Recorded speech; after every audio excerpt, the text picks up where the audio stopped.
Hello everyone. So today we're gonna talk about the sentence building too. We're gonna talk about another kinds of sentences. Okay, we're gonna have a look at this. The second type of the sentence, the compound sentences. It's comprised of two clauses. Because in the simple sentence you have just one sentence, right? One complete sentence with one meaning. But this one we're gonna have two clauses.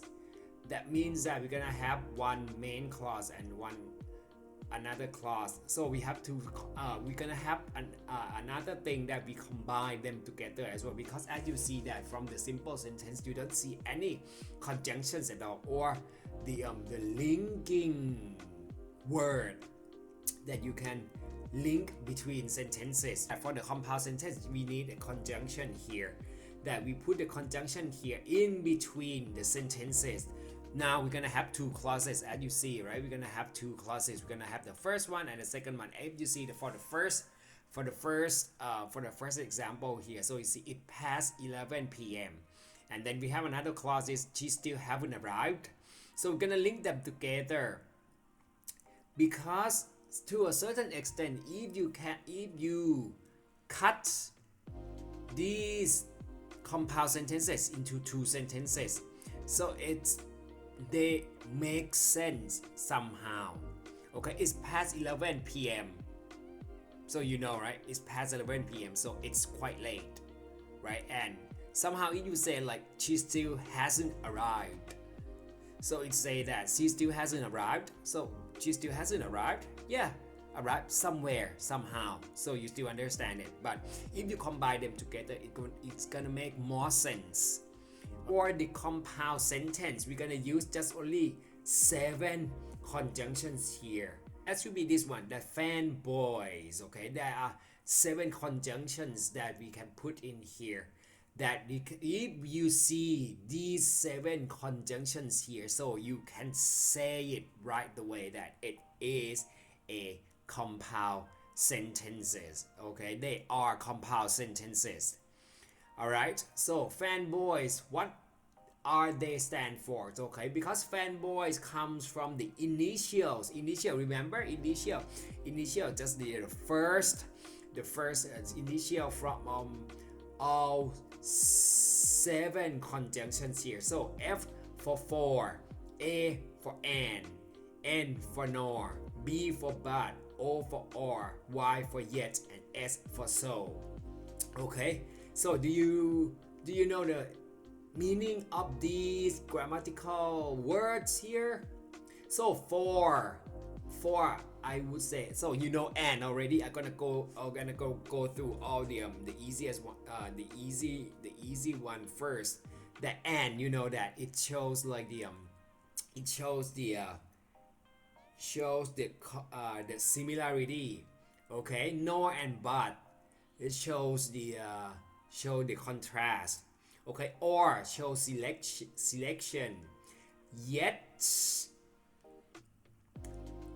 also shows the contrast, and so and for, so and for, so shows the so and for show the consequences. So let's practice with these things. Okay, I'm gonna give you guys some time to do it. Okay, so just you may pause it here. We're gonna move to the complex sentence. Okay, complex sentence, it's more difficult than that one. So independent clause, I would say make it simple, like the like a simple sentence. Okay, because the simple sentence they have the complete thoughts. Okay, some complete idea of that. So it's just like you read it and then you understand it. But dependent clause is different, because it's dependent clause because when it comes like this, so you don't understand, you don't have the complete idea of that, but you know something, but you still have like, what? It doesn't make any sense at all if you use a complete dependent sentence. Okay, they are all dependent clause.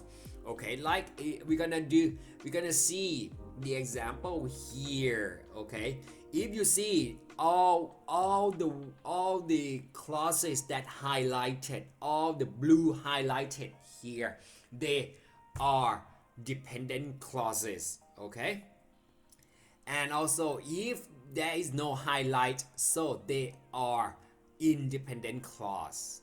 They are independent clauses, okay? And also you can see that the complex sentence can be arranged into two style. Okay, so you can see that you can put the conjunction between independent clause and dependent clause. Okay, and also if you see on the right side here, so you can see that we put the conjunction at the beginning. Okay, and it exactly as if it's very easy, as you can see if you compare between two sizes here. Okay, you just put the conjunction and dependent clause at the beginning, and then remember that if you do this kind of thing, so remember you see the green one, right? The green one here, the green box here. Okay, if you see the green box here, it means that you need a comma.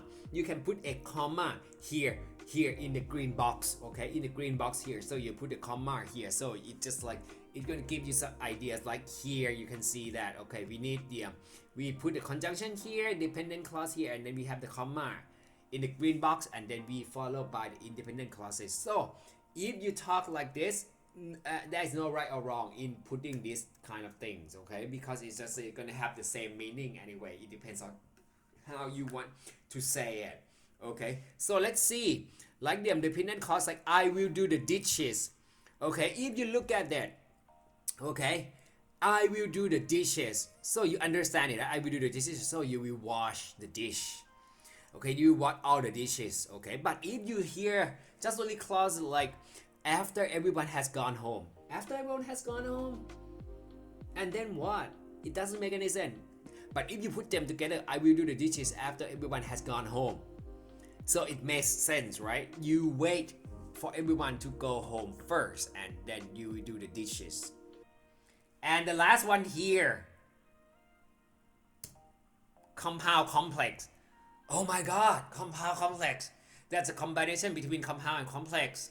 Yeah, that's right. Okay, let me say like this. Think compound complex is the you have one independent clause, okay, and you may have two dependent clause. At least you have to have one independent clauses. At least you have to have one independent clause.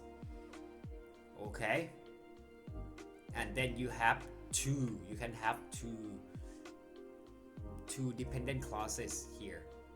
Okay, so that can be the compound complex.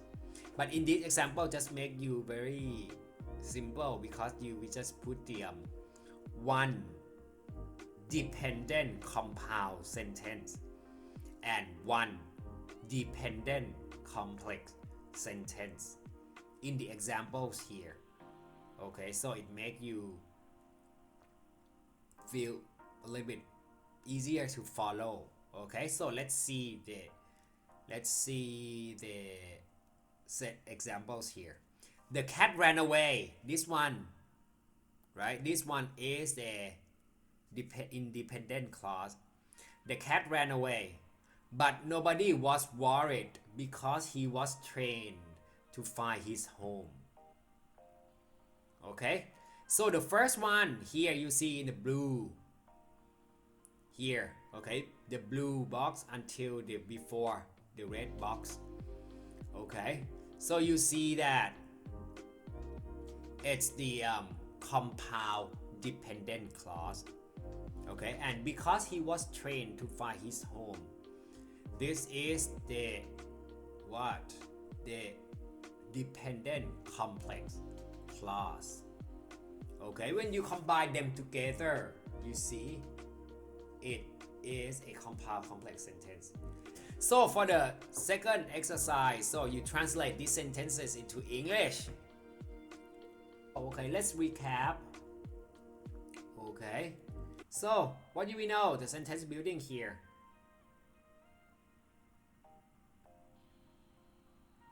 Right, we talk about compound, complex, and compound complex sentences, right? Alright, anything, just let me know, okay? You know where to find me. Okay, thank you very much.